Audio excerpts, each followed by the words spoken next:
Bonjour à toutes et à tous, et bienvenue dans le programme DataNote, les mondes de la data. Précédemment, on a vu ensemble des rappels théoriques sur les fondamentaux de la data analyse, les différents outils qu'on peut utiliser. On a vu les statistiques d'un point de vue avancé avec quelques applications, et on a parlé des probabilités.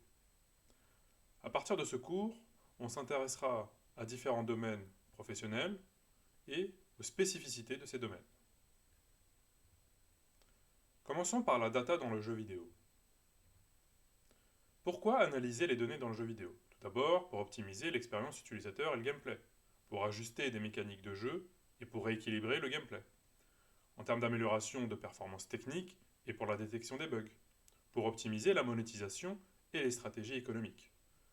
Enfin, pour la prise de décision basée sur des analyses objectives.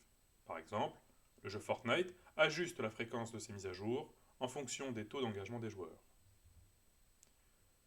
Quelles sont les principales sources de données? D'abord la télémétrie, c'est-à-dire le suivi des actions des joueurs en temps réel.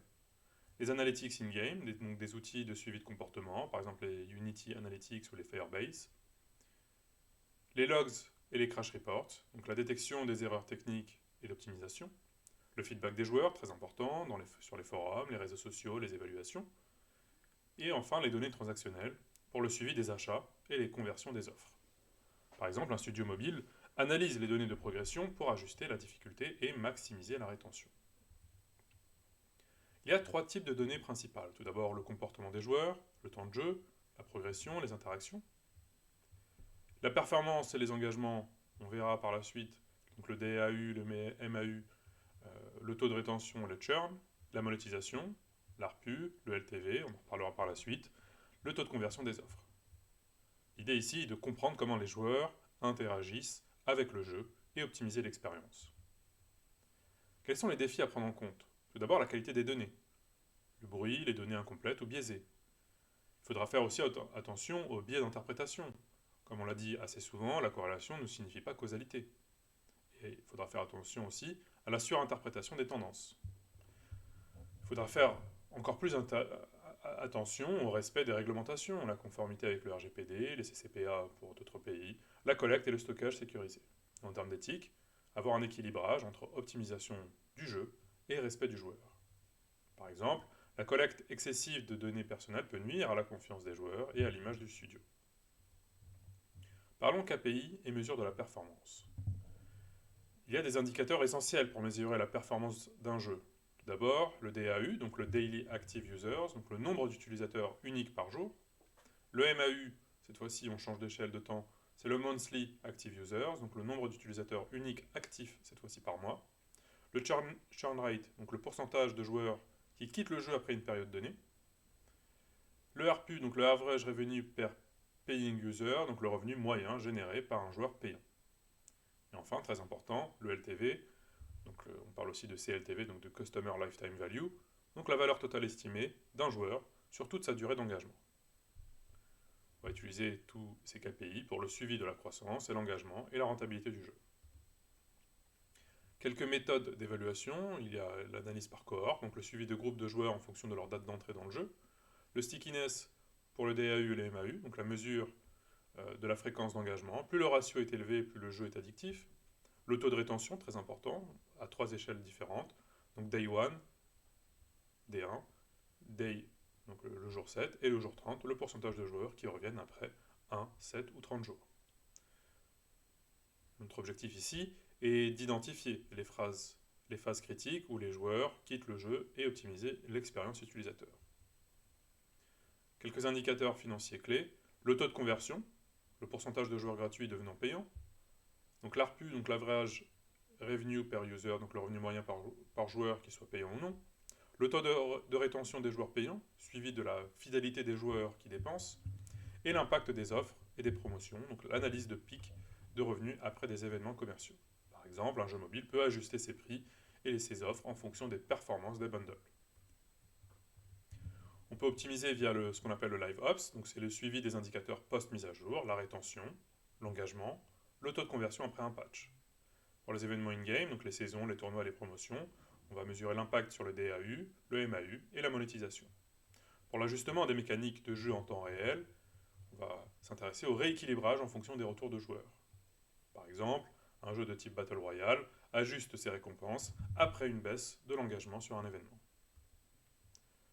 On va utiliser la méthodologie assez classique du test AB. Donc on va comparer deux versions d'une fonctionnalité auprès de groupes de joueurs. L'idée est d'analyser la différence de performance sur l'engagement, la rétention et les revenus. On va appliquer ensuite les améliorations en fonction des résultats. Les cas d'usage sont ceux-ci. Ajustement du tutoriel pour maximiser la rétention, le test de différents prix pour une microtransaction, et l'évaluation de nouvelles mécaniques de gameplay après un déploiement global. Notre objectif ici est de maximiser la performance des fonctionnalités en s'appuyant sur des données réelles.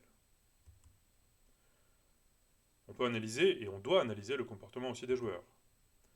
Il y a différents types de données comportementales, donc les données d'interaction, les clics, les déplacements, les choix en jeu, le temps de jeu et la session, la durée moyenne d'une session, la fréquence de connexion, la progression et l'engagement, donc les niveaux atteints et les succès débloqués, l'abandon et le churn rate justement, où et pourquoi le joueur quitte le jeu.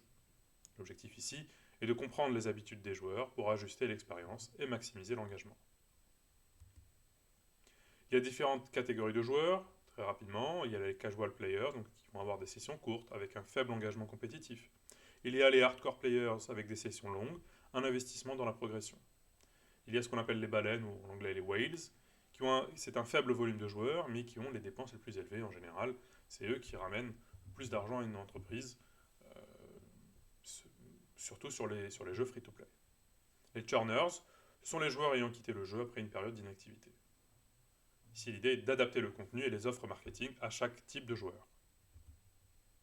Quelques facteurs influençant le comportement des joueurs. Tout d'abord, la régularité des récompenses. L'impact sur la rétention et la motivation va se faire sentir. Sur l'équilibrage du challenge, une difficulté mal ajustée peut causer un abandon prématuré. Sur le système de progression, un engagement à long terme via des objectifs clairs. Et pour la compétition et la coopération, l'influence du multijoueur sur le temps du jeu. Par exemple, un jeu avec des récompenses quotidiennes voit son taux de rétention augmenter. Petite parenthèse très importante, je vous renvoie vers les cours du programme Ludonote, donc le monde du jeu vidéo, si vous souhaitez vous intéresser un peu plus aux grandes questions du game design, notamment évidemment à la partie économie qui nous intéresse ici plus précisément. L'idée est de faire un pont entre comment se fait la pensée du game designer et comment on conçoit un jeu, et l'analyse qui est tout aussi importante, car l'un peut guider l'autre. On parle aussi de data-driven design, ou comment la donnée peut guider la conception, et réciproquement.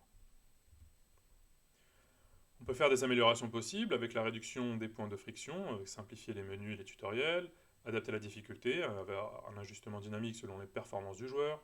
Pour personnaliser l'expérience, avoir des recommandations basées sur les préférences des joueurs. On utilisera toujours les tests AB pour l'UI et l'UX, comparer différentes interfaces pour maximiser l'engagement.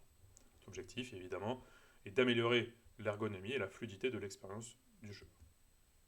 Quelques problèmes fréquents, c'est, attention, on le dit à chaque fois, on fait un gros warning par rapport à ça, c'est que la corrélation ne veut pas signifier causalité. Tendance observée ne signifie pas un lien direct.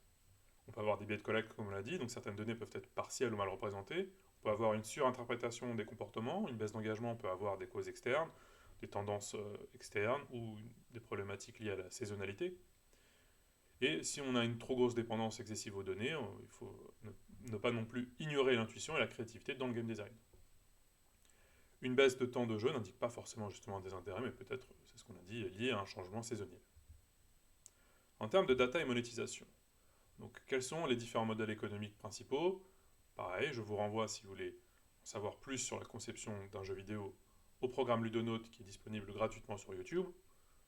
Il y a tout d'abord les free-to-play, donc là c'est-à-dire l'accès gratuit au jeu avec une monétisation via ce qu'on appelle des microtransactions. Ici l'objectif c'est de maximiser l'engagement sur le long terme avec des skins, des objets cosmétiques, du contenu premium. Le défi ici est d'optimiser le rapport entre acquisition de nouveaux joueurs et conversion en payeurs. Il y a les jeux premium, donc des jeux payants à l'achat. Ici l'idée c'est de s'assurer une rentabilité immédiate, souvent sans microtransactions. La stratégie ici mise sur la qualité du jeu pour garantir la fidélisation. Il y a aussi, assez classique maintenant, des abonnements. Un accès au jeu via un abonnement mensuel ou annuel, par exemple World of Warcraft, ou d'autres modèles comme EA Play. Le modèle ici est basé sur la rétention, donc l'idée est de fidéliser les joueurs à travers du contenu exclusif et des mises à jour régulières. Alors évidemment, il y a des jeux qui combinent ces trois systèmes, un peu de free-to-play, un peu de premium et un peu d'abonnement. Donc l'idée c'est d'avoir aussi des modèles assez flexibles. En termes de microtransactions et de pricing, tout d'abord, il faut penser à la psychologie des prix. Ce sont des techniques pour influencer les décisions d'achat. Pareil, je vous renvoie vers le programme Ludonote pour approfondir ces notions-là. Il y a tout d'abord l'effet de l'ancrage, c'est-à-dire l'affichage des prix élevés pour rendre d'autres prix plus attractifs. Ça va créer un contraste, donc on va se dire, autant prendre, si j'ai à 20 euros et l'autre à 100 euros, autant prendre peut-être juste 20 euros parce que ça suffit.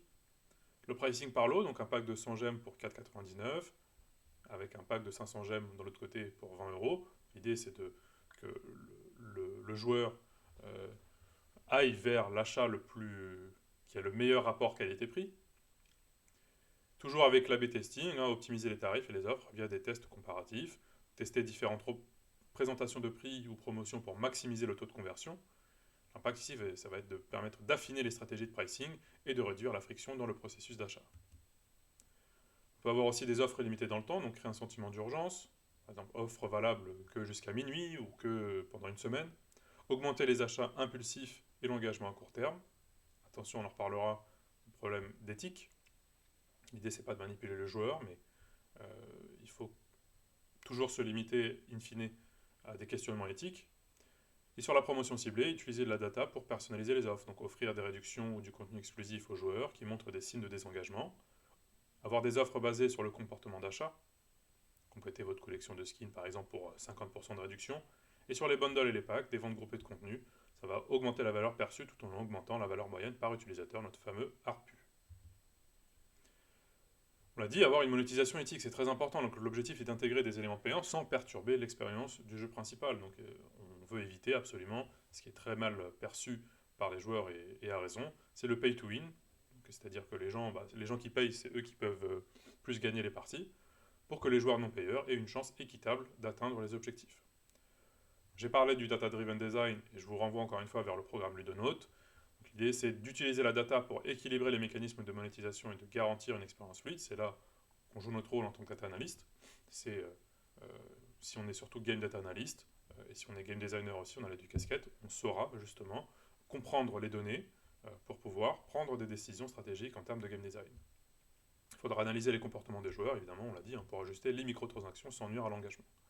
En termes de transparence et de confiance, permettre aux joueurs de comprendre clairement ce qu'ils achètent et pourquoi, et créer des modèles de monétisation qui favorisent la fidélité à long terme plutôt que les gains immédiats. On a parlé d'optimisation du game design, donc on l'a dit avec le suivi des comportements de joueurs. On fait notre collecte de données, on va analyser les actions des joueurs en temps réel pour identifier les schémas récurrents, quelles mécaniques sont les plus utilisées ou ignorées, par exemple le suivi de taux d'échec ou de réussite dans certaines missions ou défis pour ajuster justement la difficulté. Alors, j'ai parlé du programme Ludonote, je vais parler d'un concept spécifique qui est le canal du flow. Le canal du flow, c'est un concept fondamental. Je vous renvoie vers le programme Ludonote justement pour comprendre. L'idée, c'est d'avoir un certain équilibre entre le challenge qu'on donne aux joueurs et les compétences qu'il doit acquérir pour réussir ce challenge-là.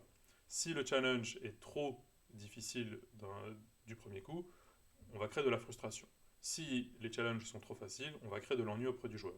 Donc l'idée, c'est d'avoir une augmentation du défi et du challenge en dents de scie, justement, d'augmenter progressivement le challenge pour donner le temps aux joueurs d'acquérir de nouvelles compétences, pour qu'ils ne soient jamais ni dans la zone d'anxiété, ni dans la zone de l'ennui. Donc ça, c'est un concept fondamental. C'est pour ça que je vous renvoie vers le programme Ludonote. Pour l'analyse des choix de gameplay, identifier quels éléments de gameplay, les compétences, les armes, les pouvoirs sont préférés et ajuster les mécaniques pour renforcer l'engagement. Équilibrer la complexité, utiliser les données pour simplifier certaines mécaniques qui sont trop compliquées ou au contraire enrichir celles qui manquent de profondeur. On va toujours utiliser nos tests AB, c'est la façon la plus efficace pour comparer deux mécaniques et voir lequel crée le plus d'engagement sans nuire à l'équilibre du jeu. Équilibrer la difficulté, utiliser les données sur les échecs et les succès des joueurs pour ajuster la difficulté en temps réel, créer une expérience, encore une fois c'est notre objectif, dans un jeu vidéo fluide et la plus adaptée. Par exemple, si un joueur échoue plusieurs fois sur un même niveau, la difficulté peut être ajustée légèrement pour éviter, c'est ce que je vous ai dit, la frustration ou l'anxiété. Sur la progression et la rétention, analysez les moments où les joueurs abandonnent le jeu ou se sentent bloqués pour ajuster la progression. L'idée ici, par exemple, c'est d'identifier les niveaux, les missions où les joueurs se sentent trop frustrés et apporter des modifications pour maintenir l'engagement. Sur la courbe de progression, c'est mesurer la vitesse à laquelle les joueurs progressent à travers les niveaux pour éviter un enchaînement trop rapide ou trop lent. Les données ici vont permettre de créer une courbe de difficulté et de récompense équilibrée. Analyser le parcours d'intégration, mesurer le temps passé par les joueurs dans les sections de tutoriel et l'achèvement des étapes d'onboarding pour évaluer l'efficacité de ces éléments. Les joueurs abandonnent-ils après une étape précise du tutoriel? Si oui, ajuster la présentation et simplifier les étapes. Personnaliser l'onboarding, utiliser la data pour personnaliser l'expérience d'onboarding en fonction des préférences de joueurs, le niveau, l'expérience, le type de jeu préféré. Par exemple, offrir des tutoriels plus courts et plus détaillés selon les besoins spécifiques de chaque joueur, détectés justement via leur comportement initial. On va toujours utiliser nos fameux tests AB sur différentes structures du tutoriel, avec soit interactifs, soit des vidéos, soit des tutoriels courts, soit des tutoriels longs, pour mesurer l'impact sur la rétention à court terme. Pour les choix narratifs, c'est très important. Cette fois-ci, c'est plus sur le côté narrative design. Je vous renvoie encore une fois sur le programme Ludonote pour comprendre les grands concepts du narrative design. Donc on va collecter les données sur les choix narratifs faits par les joueurs et analyser l'impact de ces choix sur leur engagement. Quels sont les choix les plus populaires et quel type de décision déclenche des abandons ou des retours dans l'histoire. Analyser les embranchements narratifs, donc observer l'impact des différentes branches narratives sur la rétention des joueurs et ajuster la profondeur des histoires en fonction des préférences détectées. Par exemple, augmenter les éléments narratifs interactifs si les joueurs passent plus de temps dans ces scénarios-là. On va enfin étudier les données sur les interactions des joueurs avec les personnages pour comprendre quel dialogue ou choix influence le plus l'engagement et ajuster le design narratif en conséquence. Par exemple, les joueurs passent plus de temps avec certains personnages, ça peut indiquer une forte connexion émotionnelle, ce qui peut être intégré dans l'extension de l'histoire.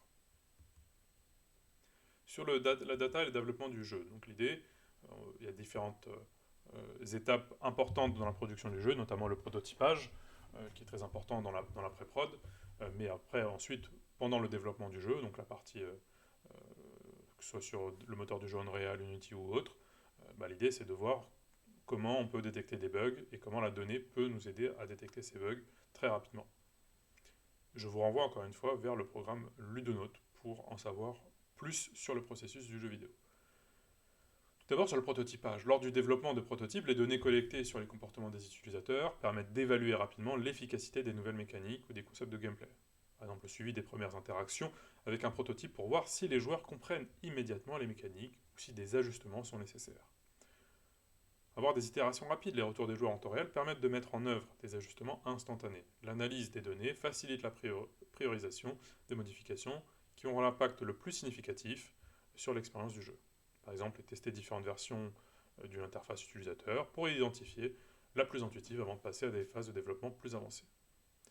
Sur les tests utilisateurs ciblés, utiliser les données comportementales pour segmenter les tests, très important le processus de segmentation, et obtenir des retours spécifiques en fonction des groupes cibles. Par exemple, un joueur occasionnel et par rapport à un hardcore gamers.